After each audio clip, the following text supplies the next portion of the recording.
I still hear the champagne cork pop like a gunshot. My brother, Ryan, was beaming like a lunatic under the golden lights of the rooftop lounge he'd rented for his big night. I thought it was just his engagement party. Turns out it was the execution of my marriage. I was standing near the bar, holding 2 drinks, one for me, one for her, when I noticed she wasn't beside me anymore. Madison, my wife. My wife. Ryan tapped his glass, silencing the clinking and laughter. Everyone, can I have your attention? The room fell quiet. He smiled, slick and smug. I just want to thank you all for coming. This night is special not just because of our engagement. He turned slightly, scanning the crowd until his eyes landed on her. But because I owe everything to my soulmate. You know, the one who helps me run my business. A few polite chuckles. Then, casually, like it was a birthday toast, he pointed at Madison. Surprise. She's marrying me. The world tilted. For a second, no one reacted. Then laughter. Confused applause. Gasps. My mother's hand went in her mouth. My father whispered something I couldn't hear. But all I could focus on was her. Madison stood slowly, brushed down her emerald green dress, and nodded, like a queen accepting her crown. She smiled, but not at me. At him. Then, as the applause started to fade, she turned her head. Her cold gray eyes locked on mine. And she said, I have my own announcement. Silence again. You could hear ice melting in the glasses. She walked toward me. Click, click, click. Each step like a countdown to something irreversible. She stopped an arm's length away, took the drink out of my hand without asking, sipped it, and said, We were never a real couple, Jason. You were a routine. He was a risk. I chose adventure. That's what she called this? She spun back to the crowd, raised her glass, and said, to starting over, with someone who actually knows how to make me feel alive. Laughter again. Only this time, it wasn't lighthearted. It was cruel. And I just stood there. Silent. Frozen. Like some museum exhibit called The Fool. In my head, 1,000 pieces shattered.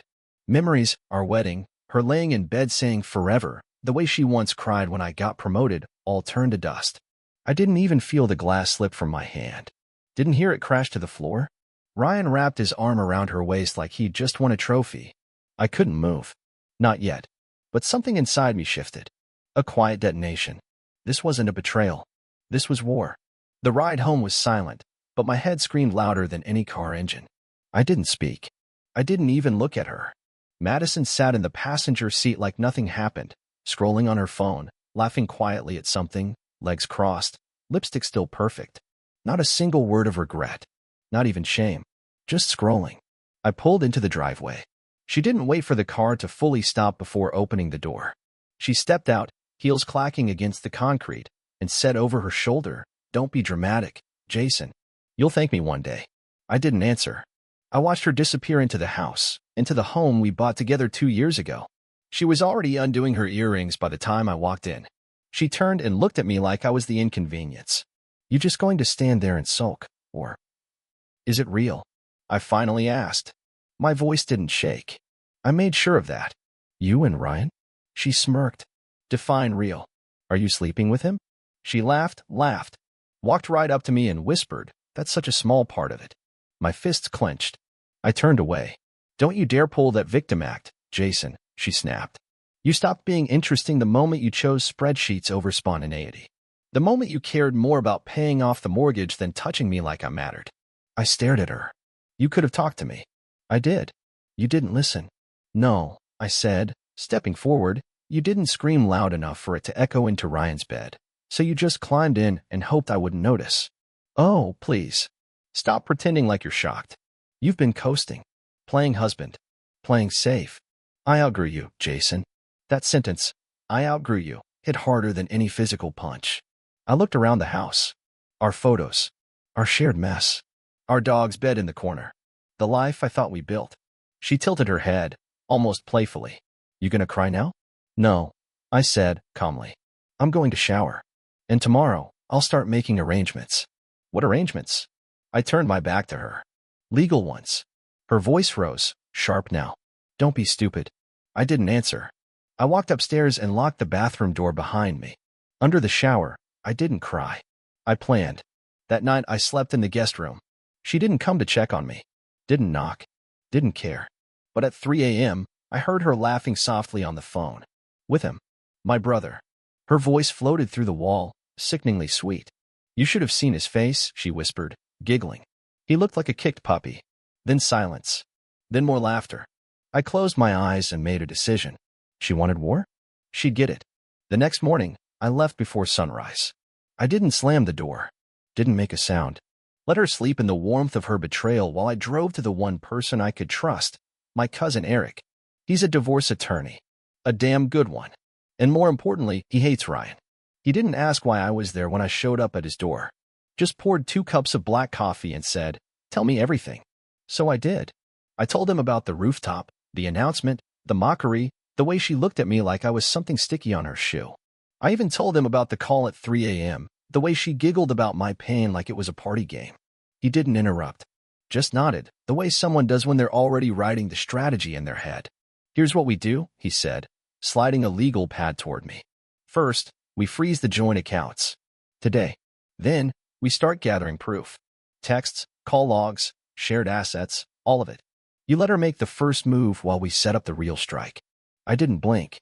"What about the business?" "Ryan's." I nodded. Eric smiled, but it wasn't friendly. "We'll get to that. Let's focus on taking her down first." By noon, I had new bank accounts opened, passwords changed, and a lock on every financial door she used to have access to. I even transferred the title of the car, my car, back into my name. Legally, it had always been mine, but I made sure now it was bulletproof. I returned home around 3 p.m. She was in the kitchen, scrolling on her phone, drinking the last of my wine. She looked up. "You were gone a while." "I was busy." She raised an eyebrow. "Doing what?" "Crying to your mom." I smiled. "Planning your future." That caught her off guard. Just for a second. Then the smirk returned. "Oh, how dramatic. Still pretending like you matter in this story?" "No," I said, calmly. "I'm rewriting the whole damn script." She rolled her eyes and went back to her phone. "You're boring me." I walked past her, tossed an envelope on the table. "You'll want to read that." She didn't touch it. "What is it?" "Your first notice." "Notice of what?" "Separation. And a formal request for financial disclosure." She finally looked at me. And for the first time in a long time, there was no smirk. "You're actually doing this?" "I told you," I said. "I'm not playing husband anymore." She stood, rage flickering beneath the surface. "You think you can just walk away from this like you're the victim? You think people are going to believe you? I don't need them to believe me. I just need the court to see the facts." "And Ryan?" "He's next." "You can't touch him." I leaned in close, voice low. "You gave me the keys when you dragged our marriage into his bedroom." She slapped the envelope off the table. "You're pathetic." "No," I said, turning to walk upstairs. "I was pathetic when I still believed you loved me." Behind me, the silence was louder than any scream. And in that silence, I knew I had just taken back control. That night, she didn't cook, didn't speak, didn't even slam doors to make a scene. She stayed in the master bedroom, likely texting Ryan, her new prize. I stayed downstairs, scrolling through memories like a masochist, wedding photos, vacation clips, her fake smile in every frame. I deleted them one by one. Every picture was a lie. Every "I love you" was a performance. But I kept one video, just one. The one where she drunkenly confessed how lost she'd be without me. She cried in it. She said I was her anchor. I didn't keep it because I believed her. I kept it because I was going to use it. By morning, she was gone. No note. No explanation. Her clothes still filled the closet. Her perfume still poisoned the hallway. But she was gone. I didn't need to ask where. Her absence was an answer. She was at Ryan's. Good. Let her be. I drove to Eric's office with my laptop and the printed documents he asked for, bank statements, shared passwords, business emails. We sat in his glass-walled office overlooking the city, and he worked like a surgeon carving out every legal advantage I could use. "She thinks she's clever," he said, I skimming a line of flagged transactions. "But she made a mistake." "Which one?" "Using your joint account to buy his company's marketing services. That's marital money funding his business. We can make a case for theft, financial infidelity, maybe even fraud, depending how deep this rabbit hole goes." I didn't speak. Just watched the printer slowly spit out page after page of their betrayal in black and white. Eric leaned back. "You want to destroy her publicly or quietly?" "Both." He nodded. "Then let's time it right." 3 days passed before I heard from her. She texted. Not called. Not even a voicemail. "Maddie, we need to talk." "You're being ridiculous." I waited 5 minutes, then replied, "Come home. Let's talk in person." That night she walked through the door like nothing had happened. Hair done, nails fresh, lipstick on, like she was stepping into a photo shoot. She looked around, probably expecting a trap. "You came alone?" she asked. I nodded. She sat on the edge of the couch, crossing her legs like she owned the place. "Okay. You made your point. Now stop the tantrum. We can fix this." "Fix?" "Yes. You file for separation, not divorce. I stay here until Ryan and I figure things out quietly. You can save face. No one needs to know the dirty details." I stared at her. "You want to use me as your cover? Grow up, Jason. People lie. Marriages evolve. You either adapt or you get left behind. And what do I get in this arrangement?" She smiled sweetly. "Freedom. Peace. Time to find someone better for you." I stood, walked to the cabinet, and pulled out the folder. "Here's what you really get," I said. "Court papers. Financial breakdown. Every transaction you made behind my back. Every message you sent while I was asleep next to you." Her expression shifted slowly from smug to stunned. "You think Ryan will want to merge businesses with someone under legal fire?" I added. "You wouldn't." "I already did." She stood up. "You think this makes you the hero?" "No," I said, walking past her. "It just makes you the villain with a headline coming." Her voice cracked then. "Just slightly. You loved me. I loved the version of you that never existed." She didn't follow me as I went upstairs. She didn't sleep in the house that night. And for the first time in months, I did. The next morning, her side of the closet was empty. Hangers clinked against each other like bones. A few perfume bottles remained on the dresser, like souvenirs from a life I didn't ask to remember. She hadn't texted. Not even a sarcastic jab. Silence from her was louder than all her venom combined. "Good." Eric called just after noon. She lawyered up. I smiled. Knew she would. "Also," he added, "your brother's company just received notice of pending investigation regarding misuse of marital funds." That made me pause. "She'll crack," Eric continued. "Ryan's too arrogant to think the law applies to him, and she's too selfish to go down with someone else. She'll cut a deal. She'll turn on him." "Let her," I said. "Let them eat each other alive." I wasn't angry anymore. Not in the screaming, red-eyed, revenge-fueled way. No, I was ice. Focused. Calculated. Every move now was deliberate. She thought she was clever playing two brothers against each other. She didn't realize I was willing to burn the bridge and the forest it stood in. 2 days later, I got a call from a mutual friend, Hannah. She sounded hesitant, almost apologetic. I wasn't going to say anything, but they're already planning a wedding. "What?" I asked, not because I was surprised, just because I wanted to hear it out loud. "Yeah, Ryan told some people it'll be in Italy. A private thing. Says he's never felt more alive." I bit my cheek until I tasted blood. "He also said," she continued slowly, "you were emotionally unstable and that Madison was rescuing you." There it was. Their next move, rewrite the narrative. Make me the madman, the failure, the sob story while they flaunt their betrayal as destiny. But I wasn't broken. I was prepared. The next morning, I released everything. Emails, photos, timeline receipts, voicemails. The drunken video of her gushing about how much I saved her life, how no one ever loved her like I did. I sent it all to a small circle, close friends, family, a few colleagues. No captions. No rage. Just truth. It spread faster than I thought it would. And it hit harder than they expected. By sunset, Ryan's business partner had withdrawn from the merger. His fiancée, not Madison, canceled her flight back from New York.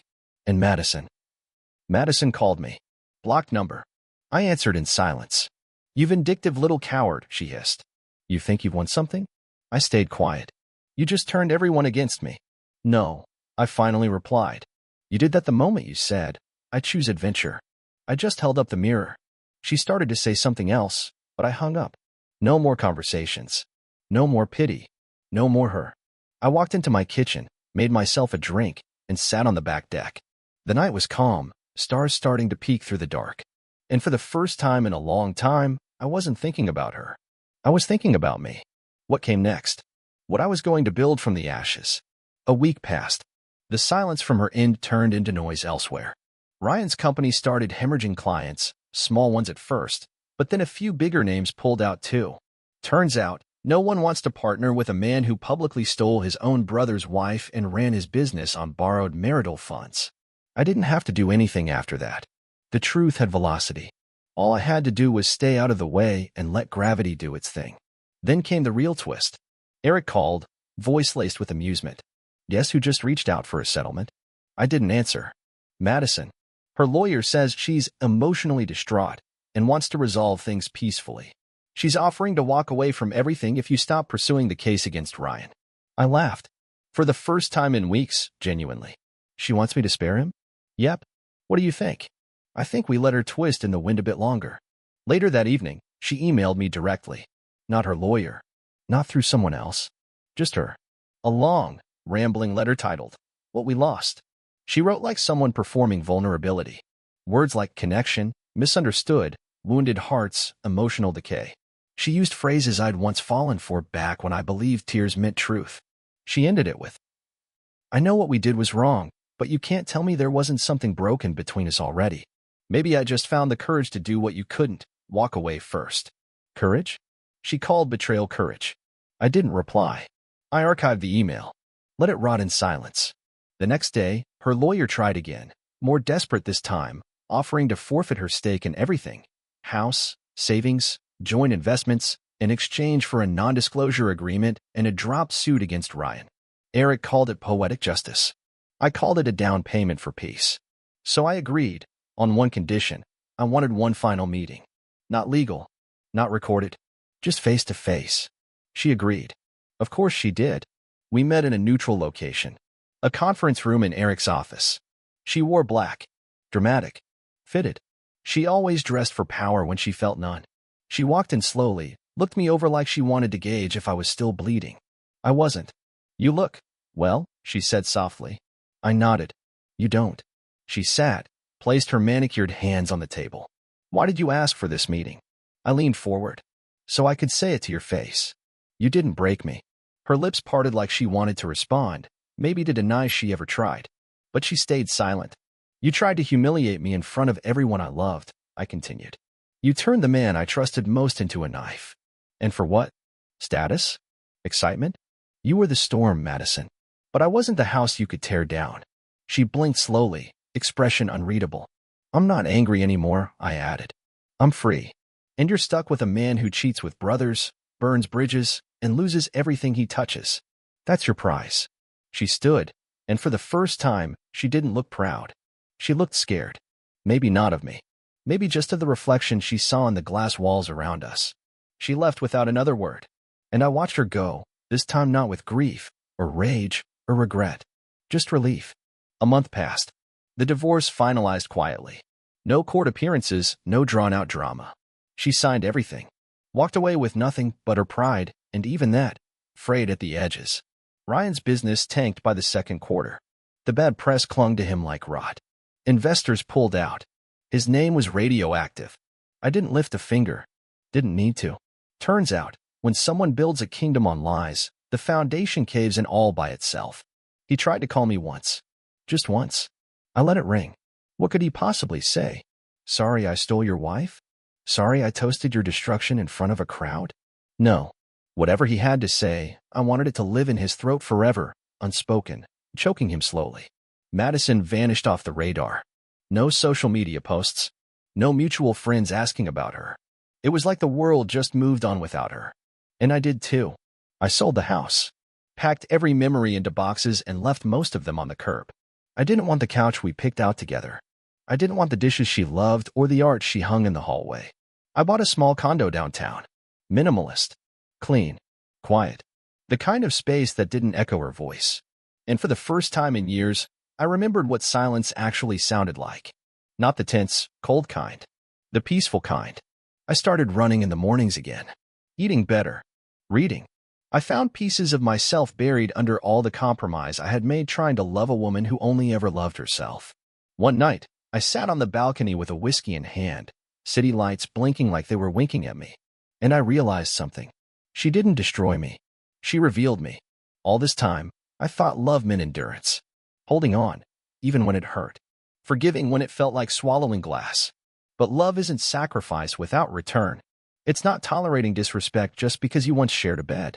Love is meant to be chosen daily. And she chose someone else. So I chose myself. If you're reading this and you're where I was confused, heartbroken, humiliated, listen to me. Don't beg. Don't chase. Don't try to fix what someone else smashed while smiling. Stand up. Walk out. And watch how fast the darkness disappears when you stop feeding it your hope. You'll survive. Not just that, you'll thrive. I'm not saying revenge heals. I'm saying that peace is the loudest answer you'll ever give. And some people only realize what they lost when they can't reach you anymore. Let that be enough. 6 months later, I got the final piece of closure I didn't even know I wanted. It was a random Tuesday. Gray skies, light drizzle, the kind of day you forget unless something happens to mark it. I was coming out of a meeting when I saw her. Madison. She was standing on the sidewalk, under a cheap umbrella, soaked anyway. Hair pulled back. No makeup. Her heels looked worn. Her coat was too thin for the weather. She saw me before I saw her. But she didn't move. Didn't wave. Just stared. I could have walked right past. Pretended she didn't exist. But something in her eyes stopped me, not guilt, not anger. Just hollow. I walked up slowly. She tried to pull herself upright, put on a version of that old confident smile, but it crumbled before it fully formed. Jason, she said quietly. Madison, you look different. I am. She opened her mouth, then closed it. We stood there, strangers with the same last name, at least for now. She looked thinner. Not just in body, in presence. I heard about Ryan, I said. She flinched. Yeah. He left. Turns out, he was cheating on me. Of course he was. She laughed, but it was bitter and dry. I guess I got what I gave. I didn't reply. I wasn't there to rub salt in wounds. I was already healed. I lost everything, she said. The house, the business, him, you. She looked up at me, eyes glassy. Do you ever think about us? I looked at her, truly looked, and finally understood. She was the echo of a storm already past. A shadow I'd outgrown. No, I said. I think about who I used to be. And I'm glad I'm not him anymore. She blinked fast, biting her lip. I'm sorry, she whispered. But I wasn't there for her redemption. I nodded once. Take care of yourself. Then I turned, walked away, and didn't look back. Because the man I was now didn't live in the ruins she left behind. He had built something better. And for the first time in a long time, I was free.